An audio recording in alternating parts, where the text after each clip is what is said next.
কত বছর বয়সে সন্তানের বিছানা আলাদা করে দিতে হবে? আপনার সন্তানের বয়স কত হলে তাকে আর আপনার বিছানায় নিয়ে ঘুমাতে পারবেন না? সেটা পুরুষ হন আর মহিলা হন, মেয়ে হন বা ছেলে হন, বাচ্চাও ছেলে হোক বা মেয়ে হোক, একটা বয়স সীমা আছে যে সময়ের পরে বাচ্চাকে আর বিছানায় রাখা যাবে না।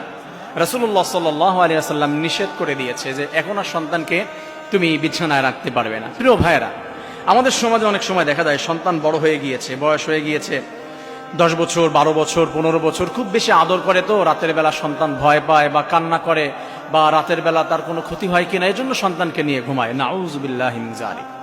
বড় ধরনের ক্ষতির ভিতরে পড়ে যাবেন, বিপদে পড়ে যাবেন সন্তানকে নিয়ে যদি আপনি ঘুমান। একটা বয়স পার হয়ে যাওয়ার পরও, বয়স হয়ে যাওয়ার পরও বড় হলে সন্তানকে রাখবেন না। যেখানে ঘরের ভিতরে ঢোকা আল্লাহ রাব্বুল আলামিন বলে দিয়েছেন, ওয়াইদা বালাগাল আতফালু মিনকুমুল হুলুমা ফাল্যাস্তাদিনু কামাস্তাদানাল্লাযিন, যে যখন সন্তান বড় হয়ে যাবে, অ্যাডাল্ট হয়ে যাবে, তখন সন্তান মা বাবার ঘরের ভিতরে যদি প্রবেশ করে সেইখানেও তার অনুমতি নিতে হবে, পারমিশন নিয়ে তারপরে ঘরে প্রবেশ করতে হবে।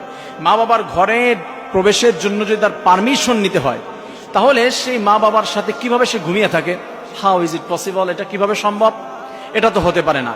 রাসূলুল্লাহ সাল্লাল্লাহু আলাইহি ওয়াসাল্লামকে এক সাহাবী প্রশ্ন করলেন, ইয়া রাসূলুল্লাহ, আমি কি আমার মায়ের ঘরে প্রবেশের জন্য কি অনুমতি নিব? রাসূল বললেন, তুমি কি তোমার মাকে উলঙ্গ দেখতে পছন্দ করবে? বলছে, নাউযুবিল্লাহ রাসূলুল্লাহ, না। বলছে, তাহলে কেন তুমি তোমার মায়ের ঘরের ভিতরে প্রবেশের জন্য অনুমতি নিবে না? তোমার মা তার পার্সোনাল ঘরের ভিতরে, তার বেডরুমে সে যেভাবে ইচ্ছা সেভাবে থাকতে পারে, সেটা তার পার্সোনাল ব্যাপার। কিন্তু তুমি হঠাৎ করে ঢুকে গেলে তো ক্ষতি হয়ে যাবে, তুমি তাকে দেখে ফেলবে, লজ্জায় ভিতরে পড়ে যাবে। আর রাসূলুল্লাহ সাল্লাল্লাহু আলাইহি ওয়াসাল্লাম আর হাদিসে বলেছেন, আন-নাযিরু ওয়াল মানজুরু কিলাহুমা ফিন-নার, যদি কেউ কারো লজ্জাস্থান দেখে এবং দেখায়, উভয়ই জাহান্নামী। রাতের বেলা আপনি ঘুমাতে গিয়ে আপনার কাপড় উঠে যেতে পারে, আপনার সতর বের হয়ে যেতে পারে, আপনার সন্তান দেখবে, বা বিশেষ মুহূর্তে এক জায়গায় হবেন, আপনার সন্তানকে পাশে রেখেছেন, বড় ধরনের এফেক্ট পড়বে সন্তানের জীবনে, ক্ষতি হয়ে যাবে, সন্তানকে আপনি লাইনে আনতে পারবেন না। আল্লাহর রহমত আপনার ঘর থেকে, আপনার পরিবার থেকে দূর হয়ে যাবে। এই ঘরে রহমত বর্ষিত হবে না, এই ঘরের ভিতরে শান্তি থাকবে না, এই ঘরের ভিতরে অশান্তি চলে আসবে, অভাব ঢুকে যাবে। আমাদের সমাজে অনেক জায়গায় দেখা যায় গার্মেন্টস এরিয়া, ছোট্ট একটা রুম নিয়ে স্বামী স্ত্রী থাকে, ওই রুমের ভিতরে আবার সন্তানদেরকে নিয়ে থাকে, ওই রুমের ভিতরে আবার আত্মীয় স্বজনদেরকে নিয়ে থাকে। একটা বয়স হয়ে যাওয়ার পরে রাসূলুল্লাহ সাল্লাল্লাহু আলাইহি ওয়াসাল্লাম নির্দেশ করে দিয়েছে, কোনো মানুষ, কোনো সন্তানের বয়স যখন 7 বছর হবে তখন তাকে নামাজের আদেশ করো, যখন 10 বছর হবে তখন সে যদি নামাজ আদায় না করে তাহলে তাকে প্রহার করো, তাহলে তাকে পিটাও, তাকে মারো, নামাজ আদায় করাতে হবে। ঠিক সন্তানের বয়স যখন 7 বছর 8 বছর হয়ে যাবে তখন তার বিছানা আলাদা করে দিতে হবে, তাকে আর এক বিছানায় রেখে ঘুমাতে পারবেন না, আপনি আলাদা করে দেন। আর বর্তমান যুগে আমাদের সন্তানেরা আরো বেশি আপডেট বা আপগ্রেড, এক্সপার্ট যেটাই বলেন, যে বিষয়গুলোতে আপনার বিশেষ মুহূর্ত বা অন্যান্য বিষয়ে সন্তানেরা আরো অনেক বেশি বোঝে।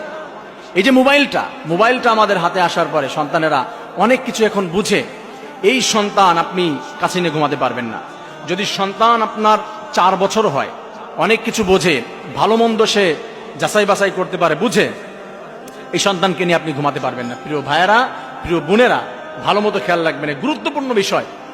আপনি ক্ষতির ভিতরে পড়ে যাবেন, আপনি বুঝবেনও না, সন্তানকে আপনি বড় হয়ে লাইনে আনতে পারবেন না। অতএব সন্তান যখন আপনার একটু অ্যাডাল্ট হয়েছে, আর অ্যাডাল্ট বলতে বিবাহের বয়স নয়, সন্তান যখন বালেগ হয়েছে বা তার থেকেও কম বয়স কিন্তু বোঝে ভালো মন্দ, বিছানা আলাদা করে দেন, আলাদা রুমে তাকে আলাদা বিছানায় ঘুমাতে দেন, এক বিছানায় নিয়ে ঘুমাবেন না, সমস্যায় পড়ে যাবেন।